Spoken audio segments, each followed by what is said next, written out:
What'd you see out here from the first day of practice with these new guys? A lot of guys running into each other. It's a lot of new guys to get.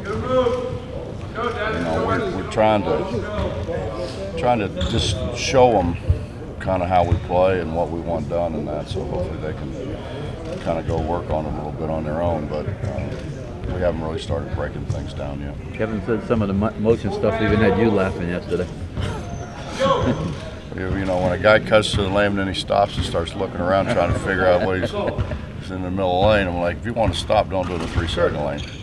But no, they're trying to feel their way through.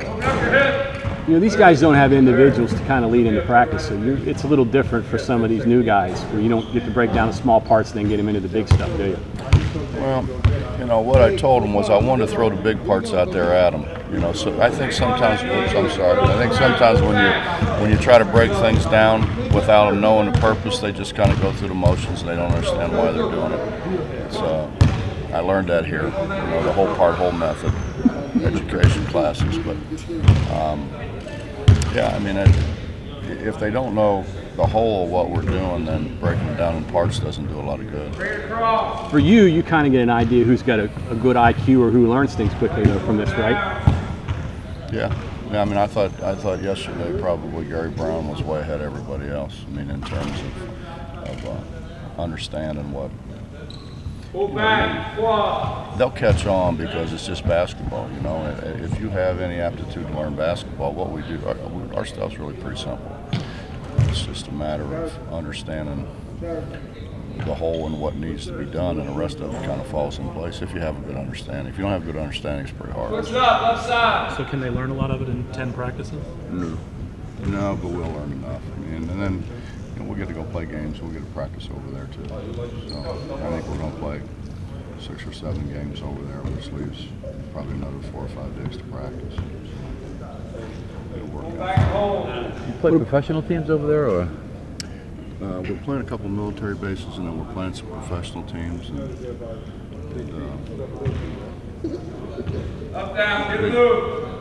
3 games maybe on military bases, and then some professional teams. What about the conditioning level of these guys getting through one of your 3-hour practices? Were they okay yesterday or not? No, I mean, we kept stopping and starting them. It's hard. You know, during the year, I try not to let them stop very much.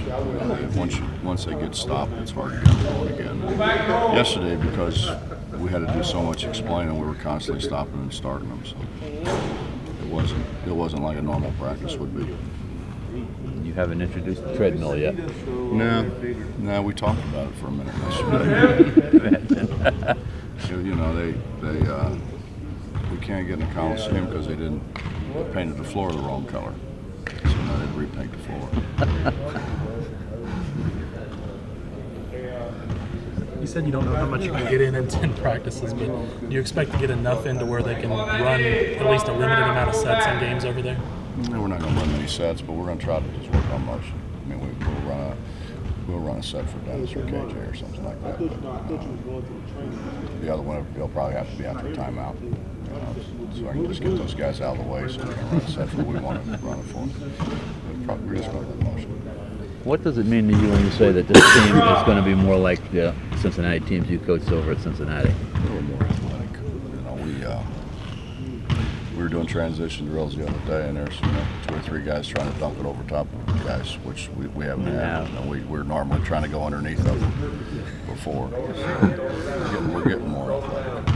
And faster pace, and I assume therefore higher scoring. We have many guards, Bob. You know, it's hard. When Joe got hurt, so we only had Truck. I thought we had 2 point guards, and then so Truck was the only point guard. And then he got hurt, and Joe became the only point guard. It just hasn't been. It's been hard not playing, having really 2 guards. Now, we played Day there, and he was terrific as a 2 guard, but you know he probably was more small forward in college.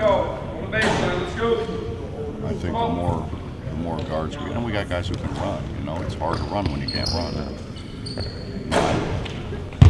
I just didn't see Cam Thurman filling the lane. I love Cam to death. That was not his forte. KJ mentioned that on-ball defense with these new guys may not be as big an issue as help defense. Is that what you see from what you got to work with them? They're more athletic. I think anytime you're fast twitch, you can cover some mistakes. I was going to show them some film today just of guys off the ball. Some of the plays John Flowers made, some of the plays that some of our other guys have made off the ball, just so they get an idea. If you really stop and think about it, sports, is about getting the ball. You watch good football teams get to the ball. I was watching a little bit of British Open. They can't hit it unless they get to it. Sports is about getting the ball. All sports are about getting the ball. Will you have to be more patient with these guys? Well, if you'd have seen it, you don't know. You have to be, because you don't know where to start. You got 4 guys running in the wrong direction most of the time, and that's why Larry and those guys have done a great job with them. Did a great job with them yesterday of trying to talk them through some things without continually stopping play. Does that go with going into the regular season too, in the pre-Big East season time? You're going to have to be a little more patient and maybe accept a little, I don't want to say accept less, but lesser results maybe than you would have with a veteran team? We're going to have to live with more mistakes initially, I think. But, when you look at our schedule and see who we play early, we've got 2 really good teams that we're going to play, one on Thursday and one on Saturday, and the Thursday game's on the road. And we were going to play it on Sunday, and we had an opportunity to put it on national TV, and then you think about that's what we got to do in the Big East. So we might as well at least make an attempt to get ready to do that. It's a hard schedule. And the so-called bye games are teams that advanced last year to the NCAA tournament, the NIT, and have people back. They're picked to win their league. So we're going to have to get good in a hurry. Is the college game more conducive to young teams maybe winning than when you first got into it? I mean, you look at Connecticut, what they did with a young team. Is that viable? Well, don't forget now, they didn't run a whole lot other than ball screen for the guy who was the best player in the country. So it's a little easier when you can put the ball in a Kemba Walker's hands and ball screen for him and just get everybody off the ball and make shots. They didn't have a lot of movement. I mean, Jim did a great job with him, and that he didn't ask him to do a whole lot of things that maybe normally they would have done before. I think that's what Cal's done. He's just really simplified everything for him. I mean, the young guys didn't screw him up, though, I guess.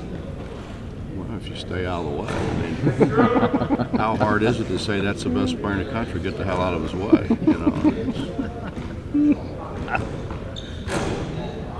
All the discussion is going to be about the newcomers and them having to adapt, but do your upperclassmen have to change at all just because style of play? You're talking about running a little bit more. I think they're fine. KJ's really kind of pick and pop guy, so we'll do a lot of that in transition with him. He's not going to particularly have to fill lanes. He's probably Where does this rank? I guess this class is obviously a pretty large one. In your coaching with Walsh, Akron, and Cincinnati, is this one of your largest classes? No, I think in '90, whenever it was too, we had a real big class. I think a larger class than this one. Turned out pretty good. Coaches say, or the players said that defense, on the ball and off the ball, is the biggest adjustment that they have to make, these newcomers have to make when they play for you. Is that, in your years of coaching, is that what you find, in high school players, that that's what they need improving the most? Well, the truth of the matter is everybody we have was the worst defensive player on their high school team. Because you don't want to get them in foul trouble. So those guys guard the worst guy on the other team. You're not going to put them on the best guy and get them in foul trouble. That's bad coaching. So they've been kind of protected in that, other than maybe a Gary Brown, who played on a team that had a whole bunch of high major guys. Those guys had to score. So you're going to, obviously you're going to not get them in foul trouble.